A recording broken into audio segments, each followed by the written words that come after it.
이 히브리서의 주제를 한마디로 정의하자면 바로 예수님을 향한 추구라고 할 수 있습니다. 그래서 히브리서는 계속해서 예수님을 깊이 생각하십시오, 예수님을 계속해서 바라보십시오라고 우리에게 권면하고 있습니다. 이처럼 우리에게 신앙이라고 하는 것은 예수님을 어떻게 바라보고 어떻게 생각하느냐에 달려 있습니다. 동일하게 예수님을 믿지만 자기의 가진 안경을 가지고 예수님을 바라보는 것은 자기의 예수님을 따르고 믿는 사람이 될 수 있겠죠. 그러기에 우리는 예수 그리스도라는 안경을 가지고 예수 그리스도를 온전하게 바라볼 수 있어야 하는 것입니다. 우리의 주어지는 경험과 생각과 가치들로 예수님을 생각해서는 안 되고, 성령 하나님 우리에게 생각나게 하시는 그 예수 그리스도를 생각해야만 우리가 예수님을 바르게 생각하고 바르게 바라보고 따라갈 수 있게 되는 것이죠. 그러하게 우리는 이 히브리서의 말씀을 계속해서 함께 나누면서 우리 지난 인생을 돌아보면서 우리의 지난 신앙생활을 돌아보면서 우리는 예수님을 어떻게 바라보았고 어떻게 생각했는지를 끊임없이 점검하고 돌아볼 수 있어야 할 것입니다. 오늘 이 시간 주어진 말씀을 통하여서 다시 한 번 더 우리가 바라보고 생각하고 따라가야 할 예수님에 대해서 다시 한 번 더 돌아볼 수 있게 되기를 주님의 이름으로 축복합니다. 오늘 본문은 예수님이 가장 아름다운 이름을 기업으로 얻으셨다라는 말씀으로 시작됩니다. 예수님의 이름은 지상의 어느 인간의 이름이나 하늘의 어떤 천사의 이름과도 비교할 수 없다라고 히브리서는 선언하고 있는 것이죠. 예수님의 이름이야말로 놀라운 이름이요, 지혜와 권능의 이름이요, 사랑과 구원의 이름이요, 치료와 회복의 이름인 것입니다.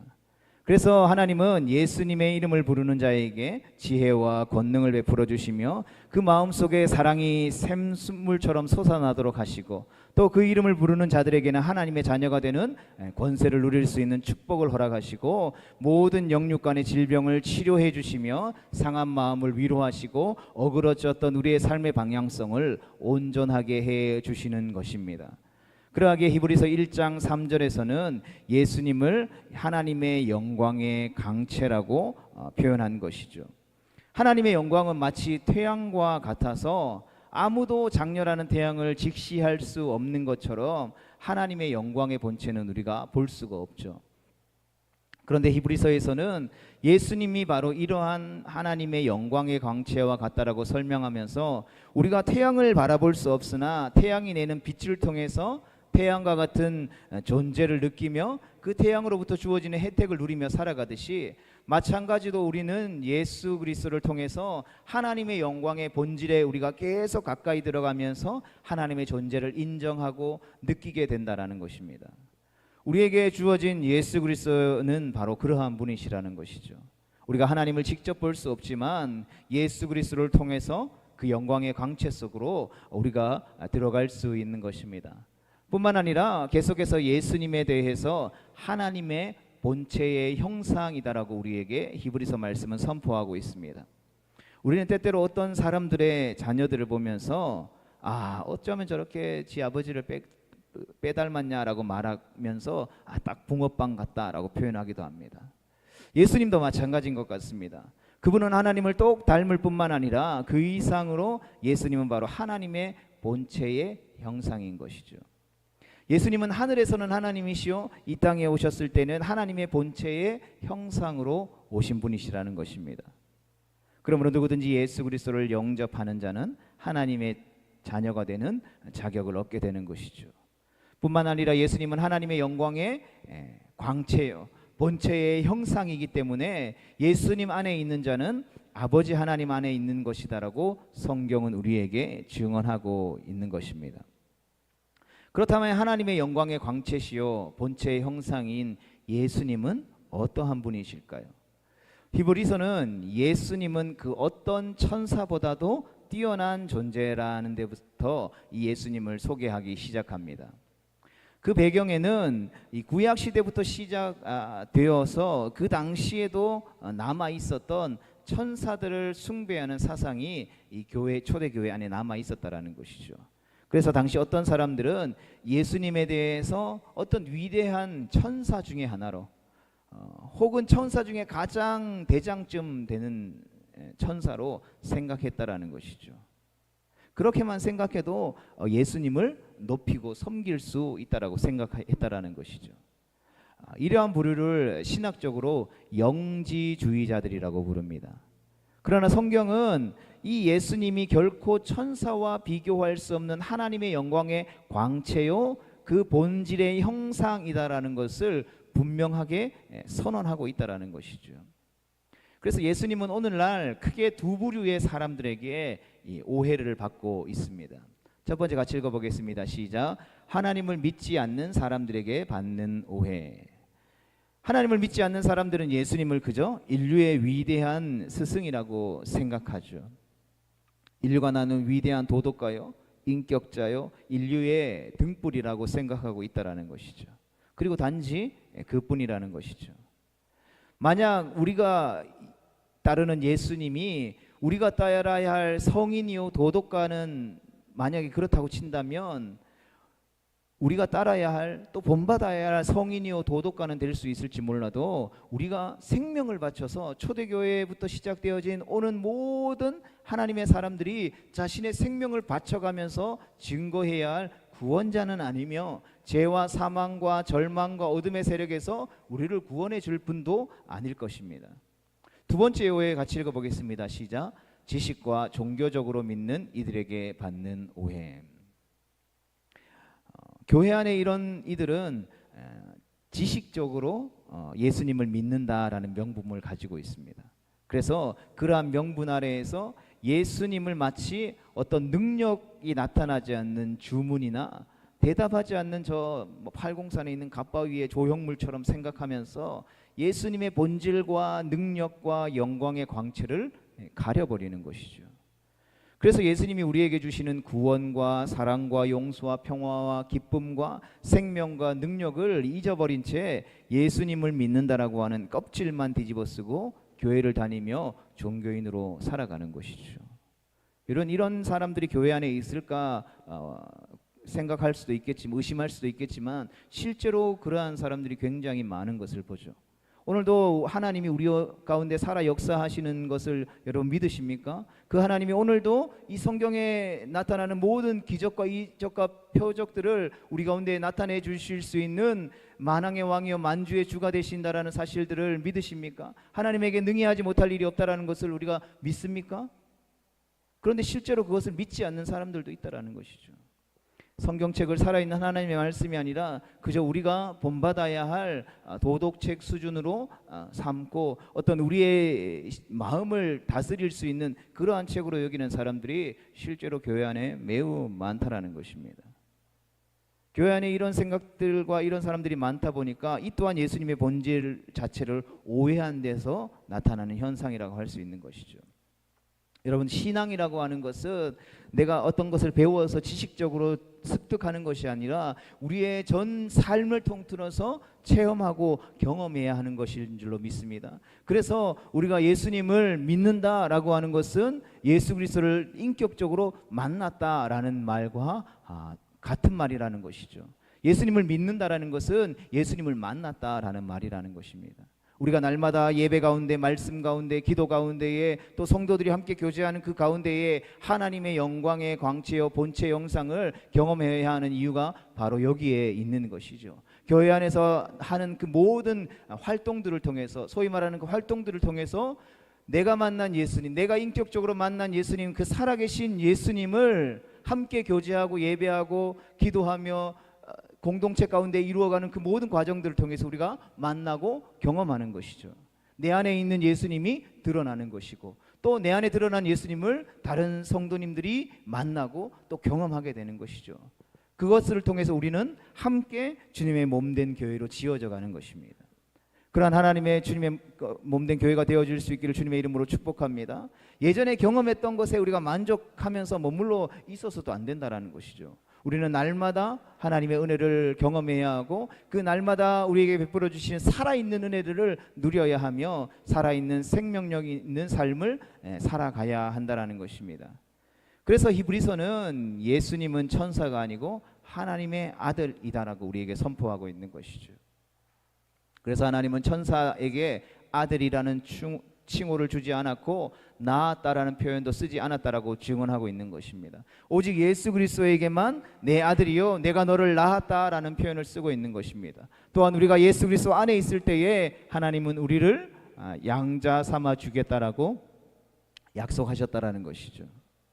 그러하기에 예수님은 하나님이 부리는 어떤 천사 정도가 아니라는 것을 우리는 반드시 기억해야 하는 것입니다. 오히려 천사를 다스릴 뿐만 아니라 온 우주 만물을 다스리고 통치하시는 만유의 주님이 되시는 것이죠. 그러하기에 그 예수 그리스도의 이름 속에는 놀라운 능력이 숨어 있으며 예수님의 이름 속에는 하나님의 모든 것이 주어져 있는 것입니다. 그러하기에 우리는 그 예수 그리스도의 이름이 가진 놀라운 의미와 그 능력에 대해서 함께 이 시간 살펴보기를 원합니다. 그리고 우리가 잃어버렸던, 우리가 경험해보지 못했던 그 예수 그리스도의 이름의 능력이 우리의 삶 가운데 나타나고 회복되어지기를 주님의 이름으로 축복합니다. 우리 첫째 같이 읽어보겠습니다. 시작. 우리를 구원하는 이름입니다. 아멘. 베드로는 사도행전 4장 12절 말씀에 다른 이로서는 구원을 받을 수 없나니 천하 인간의 구원을 얻을 만한 다른 이름을 우리에게 주신 일이 없음이니라 라고 분명하게 선언했습니다. 그리고 요한복음 14장 6절에서도 예수님은 나는 길이요 진리요 생명이니 나로 말미암지 않고는 아버지에게 올 자가 없느니라 라고 말씀하셨다라는 것이죠. 이처럼 예수님을 통하지 않고는 하나님 아버지께로 그 누구도 나아갈 수 없다라는 것이죠. 예수님만이 유일한 구원의 길이요 진리요 생명이라는 것입니다. 그래서 우리가 예수님을 길이라고 가리키는 사람이 아니라 길 자체이시며 진리를 보여주시는 분이 아니라 진리 자체이시며 생명을 주시는 분이 아니라 생명 자체라는 것을 기억해야 합니다. 그래서 예수님을 믿는 자에게는 생명이 넘쳐나고 진리를 깨닫게 되며 삶이 나아가야 할 인생의 길을 깨닫게 되어지는 것이죠. 예수님의 이름이라고 하는 것은 바로 그러한 이름으로 우리에게 주어진 이름인 것입니다. 두 번째 같이 읽어보겠습니다. 시작. 모든 사람이 무릎을 꿇고 불러야 할 이름입니다. 아멘. 빌립보서 2장 9절에서 11절의 말씀을 같이 봅니다. 시작. 이러므로 하나님이 그를 지극히 높여 모든 이름 위에 뛰어난 이름을 주사 하늘에 있는 자들과 땅에 있는 자들과 땅 아래에 있는 자들로 모든 무릎을 예수의 이름에 꿇게 하시고 모든 입으로 예수 그리스도를 주라 시인하여 하나님 아버지께 영광을 돌리게 하셨느니라. 아멘. 성도 여러분, 예수님은 모든 영광을 받으실 하나님이신 줄로 믿습니다. 만유의 주인이시며 모든 제도와 사상 그리고 모든 역사와 사람들이 그 앞에 무릎을 꿇고 모든 영광과 존귀와 찬양을 돌려야 할 만왕의 왕이시라는 것입니다. 예수 그리스도를 아는 이들, 예수 그리스도를 만나는 이들은 그 앞에 무릎을 꿇고 두 손을 들어 그분 앞에 영광과 존귀와 찬양을 돌려드릴 수밖에 없는 것이죠. 그래서 우리가 찬양할 때 지극히 높은 이름, 천사보다 그 높으신 이름, 하나님의 아들이신 예수 그리스도 이름을 높여드리게 되는 것입니다. 우리의 삶을 들여서 그 왕 대신 주님을 높여드릴 수 있게 되기를 주님의 이름으로 축복합니다. 세 번째 같이 읽어보겠습니다. 시작. 능력을 주시는 이름입니다. 아멘. 예수님은 요한복음 14장 13절의 말씀을 통해서 너희가 내 이름으로 무엇이든지 구하면 내가 시행하리라 했습니다. 그래서 우리가 기도할 때에 언제나 그냥 기도하는 것이 아니라 예수님의 이름으로 기도드립니다 라고 마치죠. 기도를 예수님의 이름으로 하는 것입니다. 왜냐하면 그 예수 그리스도의 이름이 바로 능력의 이름이기 때문인 것이죠. 그 이름으로 구하면 응답받기 때문인 것입니다. 하늘과 땅의 모든 권세를 가지시고 우리의 모든 필요와 쓸 것을 채우시고 공급하시는 분이 바로 예수님이시죠. 그 예수님 앞에 구할 때에 그 하나님이 가장 좋은 것으로 우리에게 채워주시는 것입니다. 이러한 약속이 우리 가운데 주어졌음에도 불구하고 많은 이들이 예수님의 이름으로 기도하지 않고 홀로 고민하고 괴로워하며 자신이 가진 경험과 지식 그리고 관계로 문제를 해결하려고만 한다라는 것이죠. 오늘날 많은 교회들이 형식적으로는 어떤 일을 앞두고 있을 때 우리가 기도해야죠 라고 하지만 기도하는 것보다 내가 가진 경험, 내가 가진 지식, 내가 가진 돈, 내가 가진 명예와 권력과 그 관계들을 가지고 교회에서 일하는 경우들이 많죠. 그래서 내게 있는 것으로 그런 일들을 하다 보면 하나님 앞에 기도하지 않아도, 하나님의 기적들이 나타나지 않아도 그 일들을 다 행하는 것들을 보게 되는 것이죠. 그것이 한 번, 두 번, 세 번, 네 번, 1년, 10년, 20년, 30년 계속해서 반복되어지면 어떤 일이 발생합니까? 교회가 세상과 별반 다를 것이 없는 것이죠. 그렇게 된 교회들은 끊임없이 더 많은 돈을 가진 사람들을 찾게 되죠. 더 많은 사람들이 모여야 무슨 일을 할 수 있을 것이다라고 생각하죠. 더 많은 명예를 얻고 권력을 가진 사람들이 있어야만 그 일들을 진행할 수 있을 것이다라고 생각하는 것이죠. 어떤 능력자들, 어떤 실력자들, 어떤 행정가들, 교육가들이 나타나야만 하나님의 나라와 주님의 몸된 교회가 든든히 설 수 있을 것이다라는 착각 속에 빠진다라는 것이죠. 결국 교회는 세상과 별반 다를 것이 없는 공동체로 머물러 버리는 것이죠. 여러분, 그러나 초대교회는 어땠습니까? 오는 교회들이 흥왕할 때는 어땠습니까? 교회 안에 말씀과 기도가 넘쳐났던 것을 보게 됩니다. 끊임없이 우리의 인간의 힘으로 할 수 없는 하나님의 위대한 일들에 도전했던 것을 보게 되는 것이죠. 바라기는 그러한 능력의 이름을 우리가 회복할 수 있기를 주님의 이름으로 축복합니다. 성경은 우리에게 분명히 선포하고 있죠. 예수님의 이름만이 우리에게 구원을 주고 모든 무릎이 예수 그리스도의 이름 앞에 무릎을 꿇게 될 것이며 우리가 예수 그리스도의 이름으로 기도할 때에 응답을 받을 것이다라는 것입니다. 우리에게 이러한 능력을 주신 하나님을 찬양합니다. 뿐만 아니라 예수님의 이름은 모든 어둠의 세력을 물리치며 그들의 계획을 무력화시킬 뿐만 아니라 모든 육체의 질병이나 영의 질병들을 물리치는 권세 있는 이름, 능력 있는 이름이 되는 것입니다. 나아가 예수님의 이름은 우리의 죄와 사망의 권세로부터 자유케 하셔서 우리를 하나님의 보좌 가운데 담대히 나아가게 하심으로 말미암아 하나님과 아름다운 교제를 나누게 하시는 것이죠. 이 놀라운 예수 그리스도 이름의 능력과 권세와 영광을 날마다 우리를 부르신 삶의 자리 가운데에서 경험하게 되는 그 이름만을 외쳐 높여드리는 주님의 몸된 교회 되어질 수 있기를 주님의 이름으로 축복합니다. 우리 계속해서 6절과 7절 말씀에 보면 예수님을 다시 오실 재림의 주로 우리에게 증언하고 있습니다. 본문 6절과 7절의 말씀을 같이 읽어보겠습니다. 시작. 또 그가 마다들을 이끌어 세상에 다시 들어오게 하실 때에 하나님의 모든 천사들은 그에게 경배할지어다 말씀하시며 또 천사들에 관하여는 그는 그의 천사들을 바람으로 그의 사역자들을 불꽃으로 삼으시느니라 하셨으되 아멘.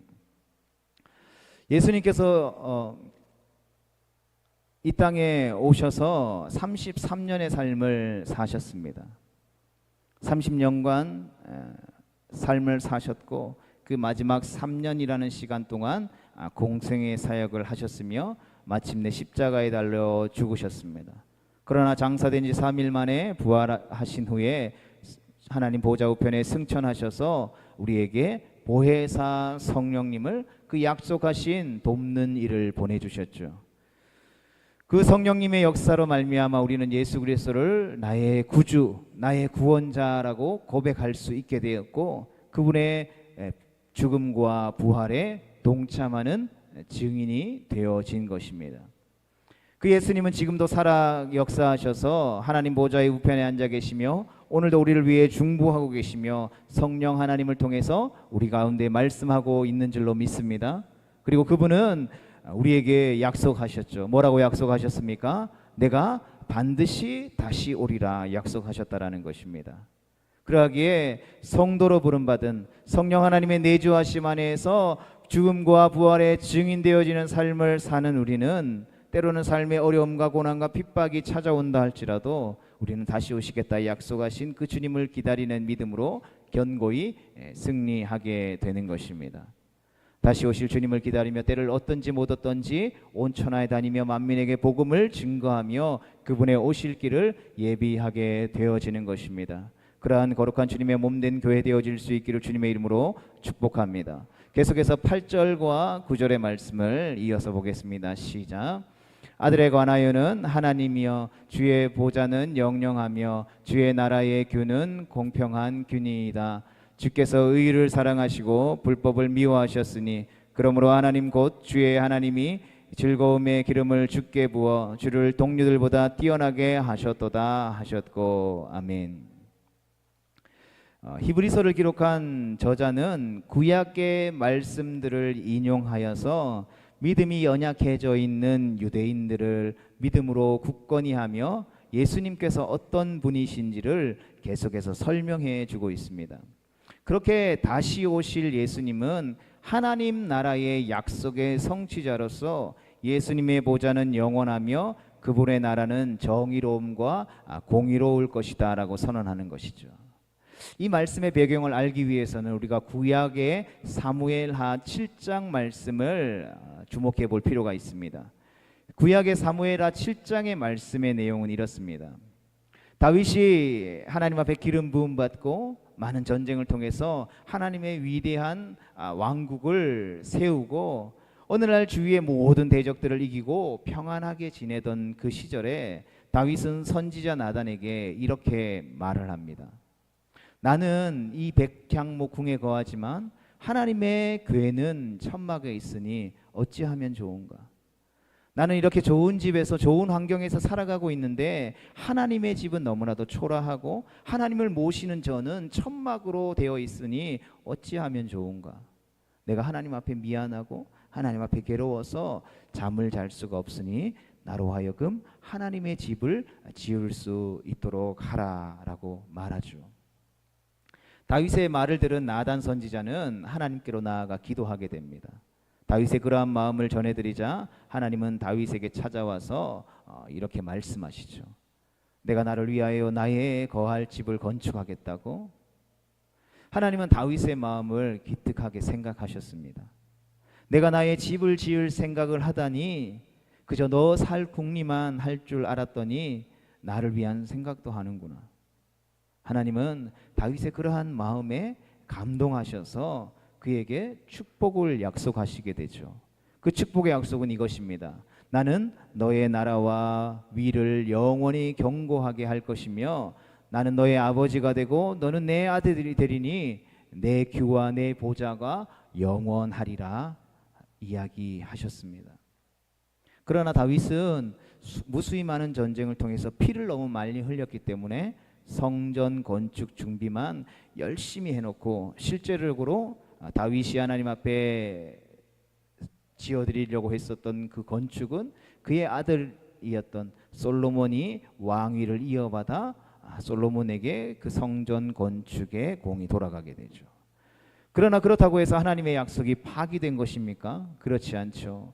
다윗의 왕국, 즉 그의 나라와 그의 집과 그의 보좌와 그의 규가 영원하리라는 하나님의 약속은 어떻게 우리에게 완성되어졌고 성취되어졌습니까? 그것은 바로 다윗의 자손으로 오신 예수 그리스도를 통해서 다윗에게 약속하신 그 축복이 완성되어졌다라는 것이죠. 그래서 히브리서는 다윗에게 약속했던 하나님의 약속, 즉 하나님의 나라, 하나님의 집, 하나님의 보좌, 하나님의 규, 그 도장 옥새 있죠. 그것이 그리스도를 통해서 영원할 것이다라고 말하고 있는 것입니다. 그러면서 히브리서는 예수님에 관해서 다음과 같은 말씀도 기록하고 있습니다. 본문 10절과 11절, 12절의 말씀을 우리 이어서 같이 보겠습니다. 시작. 또 주여 태초에 주께서 땅에 기초를 두셨으며 하늘도 주의 손으로 지으신 바라.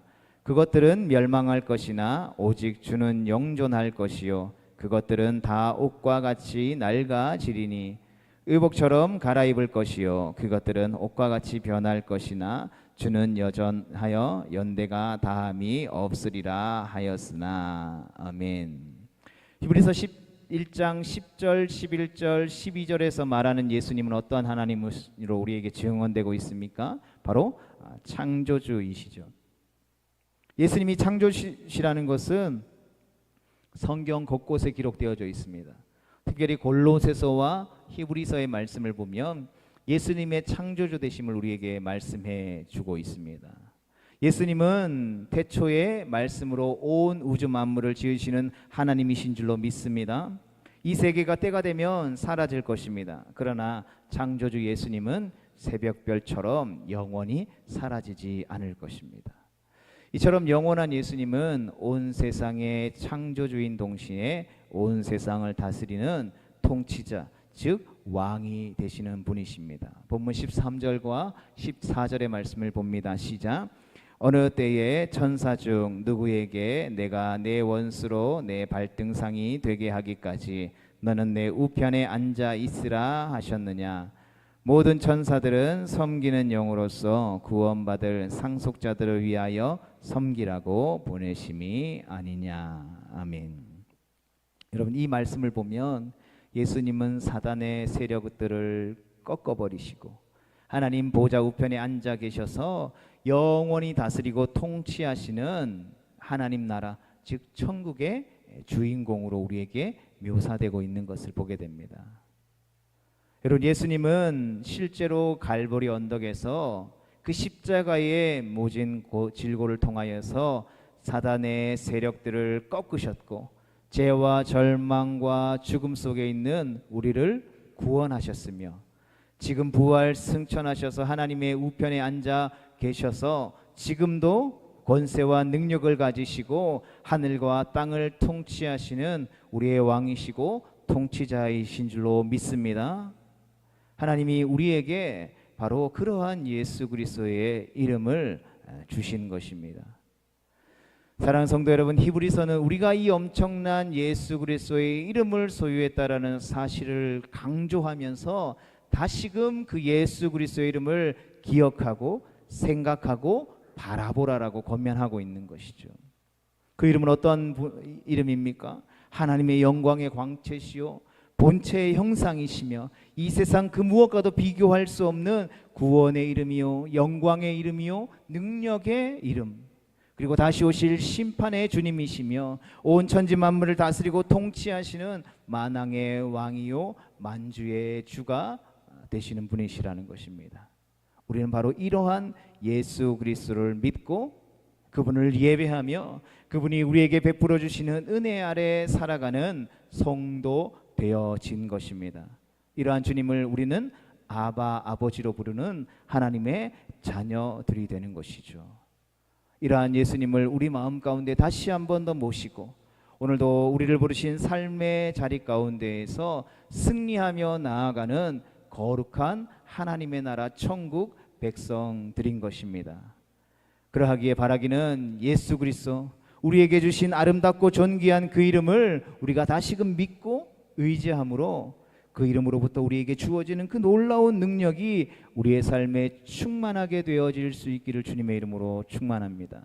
그리고 충만할 뿐만 아니라 그 예수 그리스도의 이름의 능력이 우리의 삶의 모든 영역 가운데에 구체적으로 구석구석 나타남으로 말미암아 우리를 부르신 삶의 자리를 통해서 하나님 앞에 영광 돌리는 성도의 삶을 살아가는 우리 모두가 되어질 수 있기를 주님의 이름으로 축복합니다.